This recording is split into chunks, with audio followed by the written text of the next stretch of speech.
The clown is in the house. This is Funny the Clown Podcast. I am your host, Dennis Wirth. Strange time in comedy, man. Venues are just empty, man, with this coronavirus. The media's, I don't know if the media is hyping up or if it's actually true, but it's a strange time for comedy. This is Comedy, episode 54, March 15th, 2020. As always, Funny the Clown Podcast is brought to you by G Vegas Buffalo Sauce. For the spicy, sweet, savory taste at game time, there's only one G Vegas. Find that at www.gvegas.webs.com. And today we will be discussing legendary clean comic Drew Carey. And what a rise to fame this guy had, and he did it clean, which is difficult. I don't know what to say. Being in the stand-up comedy business, everybody's canceling out. Nobody wants to be in a crowded place, and from what I've heard online, that it was from other countries, eating bats and stuff. I don't know if that's true or not. That's what I heard. They're keeping live chickens, cages on top of ferret cages, and the ferrets are catching diseases from the chickens, and they're breathing it in the air, and humans are catching it. But then other doctors are saying, it's an airborne disease. Everybody's sanitizing their hands, which is safe to do to begin with, but it ain't going to stop an airborne disease. So sanitizing hands ain't going to fight this particular disease. But they're saying, we don't hear about it so much, but thousands of people die each year from the flu, and they say it's no worse than the flu, but the media is to blame, and some people have called out the media. They're creating fear. But what I'd say is, support your local comedy venue, or otherwise you're not going to have a venue to go back to when this is all over. So if you purchase tickets, instead of, asking for a refund, maybe ask for a ticket to a future show so they can keep the money, and you'll have a show to go back to, because if everybody asks for their money back and nobody shows up, there ain't going to be any more venues doing comedy. It's a scary time. I'd say support comedy, and let's all stick together and not let fear overcome common sense. You need common sense, but not to the point where normal people can't buy a toilet paper roll because all the fear mongers are stocking up on them. So let's think about everybody, not just ourselves. All right, Drew Carey, man. Here's a guy served in the Marine Corps when he was young, which that kind of surprised me when I read about it. I don't see Drew Carey is a Marine type person. He's, and they seem like hard asses. He seems like a fun-loving guy, but I guess even the Marines have a fun-loving side. You don't know.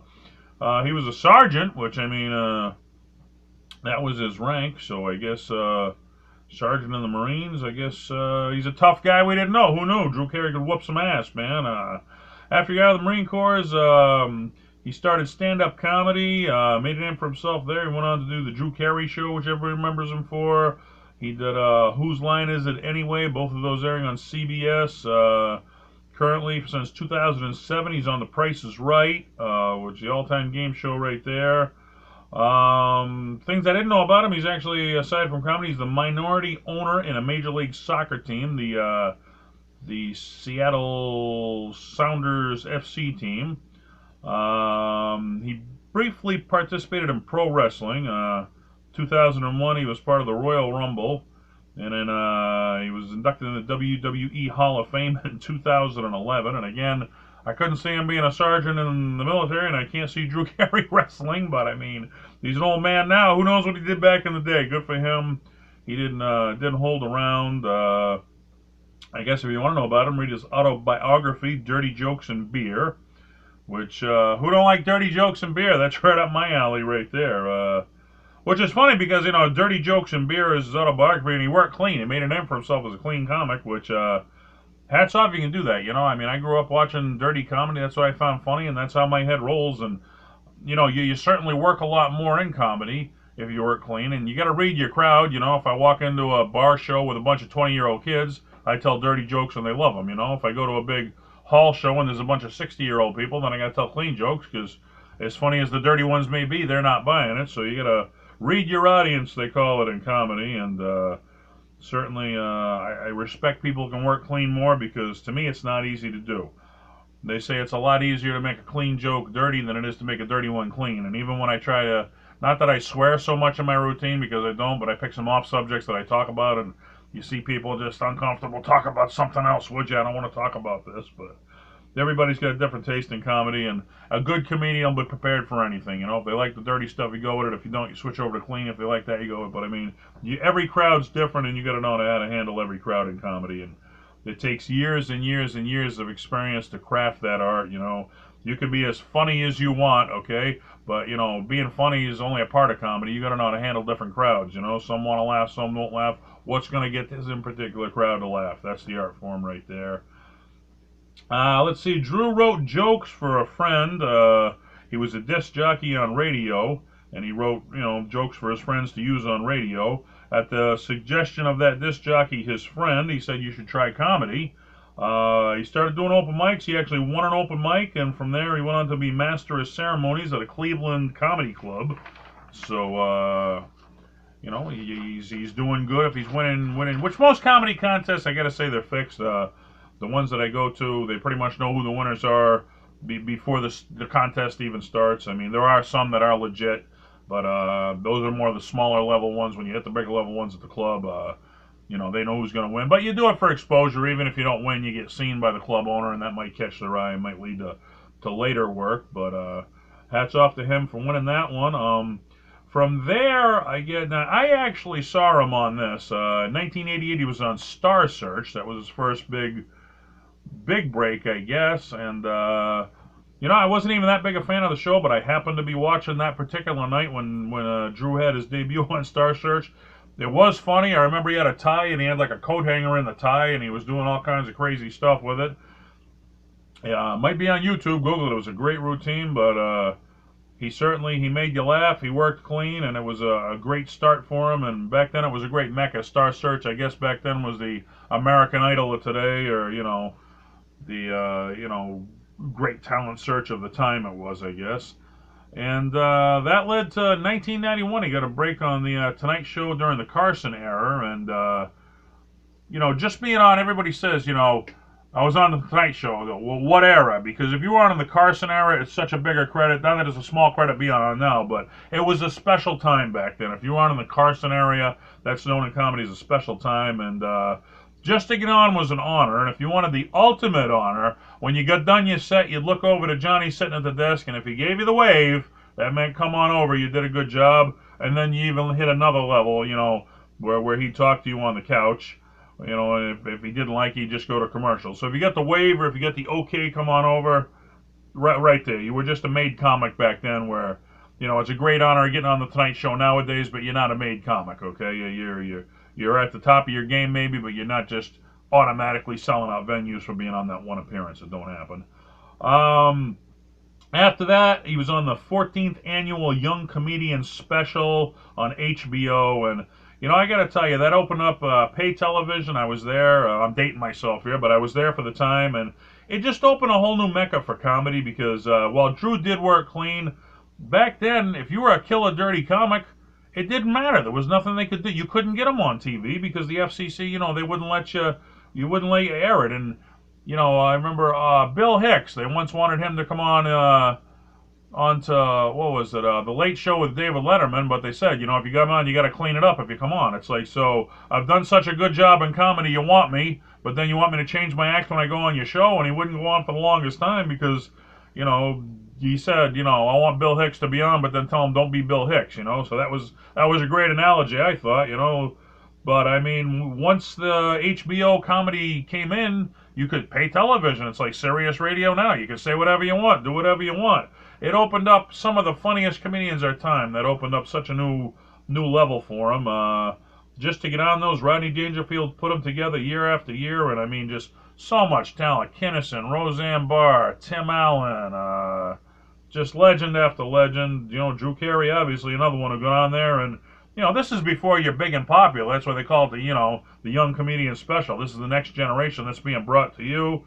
Some hit it big, some didn't. But, man, you were definitely a made comic if you were on there. That led to appearances on Late Night with David Letterman. And, you know, back then it was, you know, Carson, then it was, you know, Jay Leno and David Letterman, and depending on the guest, it'd be who you watch, but they were both at the top of the game. These were all the best late night shows. 1994, he actually, after all that success, he opened up and put his own comedy special out there, human cartoon on Showtime, and it won the Ace Award for Best Writing, which I guess he said he supports libraries now, he said, because he went to the libraries and he read books on how to write a good joke, and I did. I took a comedy class, and I can't remember the name of the book, but I was told to read this book, and I read it, and it did. It gave me so much great information. I mean, on anything, you got to educate yourself. You know, a doctor don't walk in and say, "Hey, I'm a doctor." It takes years of schooling, years of education, and the same thing with comedy. Well, you may be the class clown, you may be funny at work. You need structure. You need instruction from the people ahead of you in comedy. So, like I said, it takes years to perfect the art. You know, just because you're funny around the house or you're funny at work, don't mean you're going to step up on stage and be a funny comic. You need structure and you need to learn from the people ahead of you. And the smart people learn, and you know, some of these young kids, they think, "Oh, I'm the next hot thing comic. I'm going to tell you how to do it." Yeah, well, you ain't going to be lasting very long in the business. Okay, you got to pay your dues and you got to learn like anybody else. Um, After the special on Showtime, that opened up some small roles. He was in the movie Coneheads, which I guess it was just a cameo. He was in a taxi scene or something, but certainly, you know, Dan Aykroyd, that was one of the big shows at the time. Saturday Night Live alumni right there. So just to be in that movie would give you a great credit alone, you know. If you go to a comedy club, do you have any, you know, credits? Yeah, I was in Coneheads. Or, boom, we'll put you right on right there.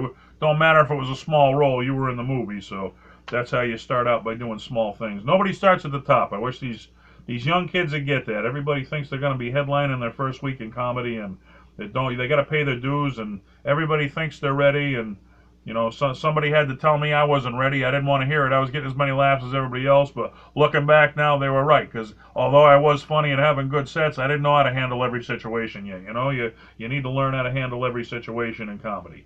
That's what makes you a headliner right there. You know, some of these kids, they think I can talk for 45 minutes, I'm a headliner. Well, it ain't can you talk for 45 minutes, can you carry the crowd for 45 minutes? That's what makes you a headliner. He was on The Good Life. It was an NBC sitcom. It was very short-lived, but that got his feet wet in the old television business there, which led to the Drew Carey Show in a 9-year run. He did have concerns. You know, he couldn't give the show the edge that he wanted to give, the edge that was in his stand-up comedy because of all the censorship on television, and he did have very a lot of concerns about that during the show's run. Which I remember, Andrew Dice Clay, he had a short-lived sitcom, Bless This House, and it didn't last very long because they didn't want him to be Dice. Everybody knew Dice for being dirty. You tuned in to see Dice, and now he's turning into Bill Cosby, and they told him, well, let's start out slow and then we'll leave some balls into the character later on. Well, they never got around to easing it on, and the crowd, you know, his crowd wouldn't accept him. They tuned in to see Dice. He wasn't Dice. They tuned him out, and that was it for the show. So that's a legitimate concern for Drew Carey, but I mean, he made a 9-year run at it. He found ways around it. He started out making 60 grand an episode. That went up to 300 grand an episode. Then when it really hit its peak, he went up to 750 grand an episode, and it was costing $3 million an episode to produce. And they said that was part of why it led to its demise, you know, because you start making so much money that they can't afford to put it on the air, you know. They do that a lot in comedy. Rather than pay a headliner and give a killer show, well, I don't want to pay this much to a headliner. I'll go get some young kid who's half as funny, you know. The show's not as funny, but you're making more money because you don't have to pay out as much. So, but you're killing the product because people ain't coming back because it's not as funny as if you booked the headliner. So, you know, a good venue, they'll pay the money. They may not make as much, but they get the good talent in there. A cheaper venue, you know, they'll go with the younger comics, but that's why they don't get the big crowds, because word ain't getting out, people ain't getting back, and it's really killing comedy.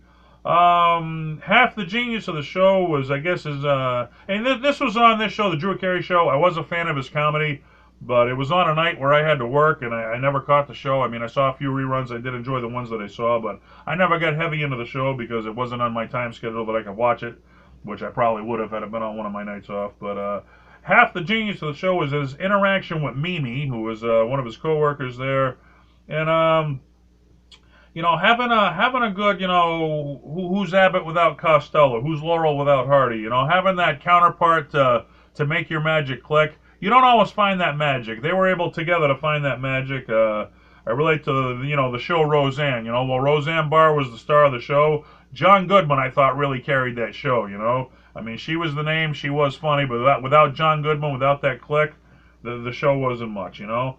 Um, in 1998, he was at the peak of his game. Forbes magazine put him in his 24th on their list, making $45.5 million a year. That was from the Drew Carey show, and his next project, Whose Line Is It Anyway, where they did a lot of improv on that show. Whose line is it anyway? Where he'd sit there, they'd throw out ideas to two people, and whatever idea they throw out, they had to act out that idea. That's called improv and comedy. And the show had a great run. People tuned in. It was different, you know. Nobody else was doing it at the time, and people wanted to tune in. And like anything, you know, no show lasts forever. It had its run, but he was at the top of his game. This led to him being on some of the Comedy Central roasts, and I do love the roast. Now, who don't like a good roast, you know? And I remember he was hosting one of the roasts, and he brought Jimmy Kimmel up, and this was before Jimmy Kimmel. He was only on Comedy Central before his Tonight Show, you know, late night show on mainstream television, and he was doing Jimmy Kimmel started on Win Ben Stein's Money. Then he did Crank Yankers and the Man Show, and that eventually led, you know, to his big, you know, mainstream Tonight Show. So Drew comes up after Jimmy Kimmel gets done, and he's like, thank you, what's his name from cable? It's like, even Kimmel started cracking up because it was before he had hit the big time yet. So he was a genius on one of the roasts. So, you know, most of them, if you're going to make that show, you got to be at the top of your game. They don't just let anybody on there. He was certainly at the top of his game. He actually got his feet wet doing game shows in CBS's The Power of 10, which was short-lived. And when I saw the name, I do remember seeing a commercial for it or something. I can't say I ever watched an episode, but he got his feet wet in that, which led to, once you get your feet wet in something that makes you a specialist, it led to The Price is Right, which he's currently on. And he actually initially turned the show down, which, I mean, who the heck would turn down The Price is Right? I mean, that's the top game show. I mean, it's little effort. It's got a built-in audience. But the reason he said, you know, who's going to follow Bob Barker, you know? I mean, he's typecast in that role. Nobody could follow Bob Barker, you know, and finally he chose to do it. He announced it on, I think, the David Letterman show that he did choose, and he said, you know, I'm not going to try to follow Bob Barker because nobody can. I'm going to do my own thing, and if they accept me, great, and if they don't, they don't. But you know, you can't follow a legend like that. Like, a lot of characters get typecast. I remember Hogan's Heroes back in the day, the star of that. He couldn't get any work after that because he was from Hogan's Heroes. That's all you remember. Nobody accepted him in another role. Even Happy Days, the Fonz, you know. I mean, for years he couldn't get work after Happy Days. I remember he's the Fonz, man. He's nobody else. He can't play another role. I mean, as you get older and people, you know, the new generation forgot Happy Days, he did find some work after that, but it was a tough time after that. When you get typecast in a role, that's you, and nobody else can do it. Since then, he actually did some Canadian root beer commercials. So he was doing commercials up in Canada for root beer.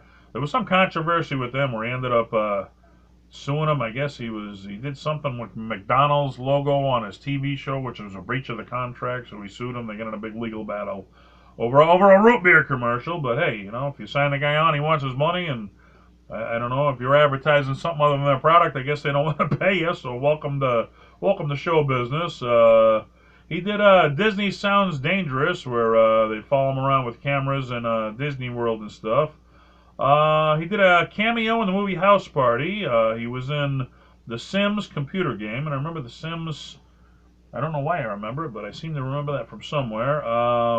He was in some Weird Al Yankovic videos, where I do remember those from the MTV days when they played videos. We'll never see that time again. It was such a special time in comedy. 2002, he was invited to do the annual White House Correspondents' Dinner, and I gotta tell you, not any comedian gets invited to the White House, man. You gotta be at the top of your game to get invited to the White House, and you gotta work clean. They don't have dirty acts at the White House. That's not what they do. So, what an honor that is to be at the White House. He was part of an Iraqi comedy tour for the troops back when the Iraq War. He led the way. He was headlining him and a few other stars over there in Iraq. So I guess that's back from his days in the military, you know, being in the Marines. He wanted to give back. Hey, I know what it's like to be in the troops. I'm going to give back, so that was cool. He actually did for a short time on the Travel Channel TV show where I mentioned he was a sports fan, where he's into photography tour, where the Travel Channel would follow him where he went and took pictures of famous soccer games and soccer people. So everybody's got a hobby outside of comedy, and I guess sports and photography is his. He was on an episode of The Simpsons, and I'm starting to think like, what famous comedian hasn't been? I got to give it to The Simpsons, man. They top into every mainstream comic, man, I can think of. More credits or not that, The Simpsons, they're really into comedy and having comedians on. So hats off to them for supporting the comedy business. He was on Dancing with the Stars, which he said that was one of the toughest things that he ever did, which, if dancing's not your thing, I guess you got to learn how to dance. You got to perform in front of people. And so like I said, the same thing with comedy. You may be funny around the house. Don't mean you're going to get up in front of a crowd and be funny. Same thing with dancing. You may do the boogie around the house, man. Dancing on TV in front of people is a whole different story. You don't want to look like an idiot. He's had his own show for years on Sirius XM radio, which I guess kind of like a podcast, like Funny Like Clown podcast. He does his thing where a lot of the big names are going over to Sirius because the FCC, they want family stuff, and nobody wants to listen to family stuff, but you got to control the airwaves. And I guess I go back, I forget the guy, but he went on the radio one time and he started saying aliens were attacking, and he's going through this big thing for like on and on, and people thought it was a news report. They were taking guns and food, heading for the hills. They actually thought aliens were attacking, and he spread fear and panic. And then they asked him, what are you doing? And he's like, oh, it was just a dramatic thing. But he never introduced it as a dramatic thing. He went on and made it sound like he was doing it serious. He actually got off the hook for it, but that showed, you can't use the public airwaves just to, spread fear throughout people. So you can't just do whatever you want. We're serious. You can do whatever you want because people are paying to tune in. So hats off. That's the HBO of its time, like we were talking about HBO earlier, that opened up a whole new venue. Well, satellite radio opened up a whole new venue. Even Howard Stern going over there, they said, man, you can say the F word now. He's like, I don't care about that. I want to do what I was doing on regular radio that they won't let me do anymore, which it was a good point. Drew Carey, he had eye surgery to correct his eye disorder, and after he did it, he lost his trademark glasses, and they were worried. That's what he was known for, was those big, thick Clark Kent Superman glasses. And once he lost them, they said, your crowd's going to follow you. They eventually did because he was so talented. But, when you're known for something, you don't want to lose that trademark, I'll tell you. It's a risque move in this business. I guess toward the end of his, I wouldn't say toward the end of his career, he's still going, but the big scandal, I guess, which he had nothing to do with it, but he was engaged to a sex therapist, Amy Horwick, which I guess if you're going to have good sex, being engaged to a sex therapist is the way to go. I know it's like a doctor of sex, but if you're dating a doctor of sex, they must know what they're doing in the sack there. But they broke up and remained friends after the breakup, which hats off to him, because I'm not friends with any of my ex-girlfriends, man. I could never pull off that trick, One of them wanted to remain friends with me, and I'm like, well, that's kind of why we broke up, because we don't want to be friends, isn't it? You don't really stay friends in my head after you break up. You break up because you don't want to see each other.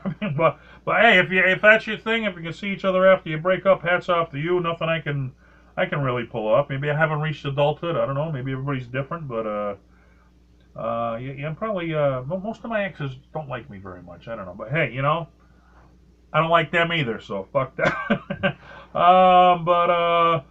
In 2020, she was found dead in her Hollywood home, and I guess one of her ex-boyfriends was prime suspect. He's arrested and awaiting trial in there.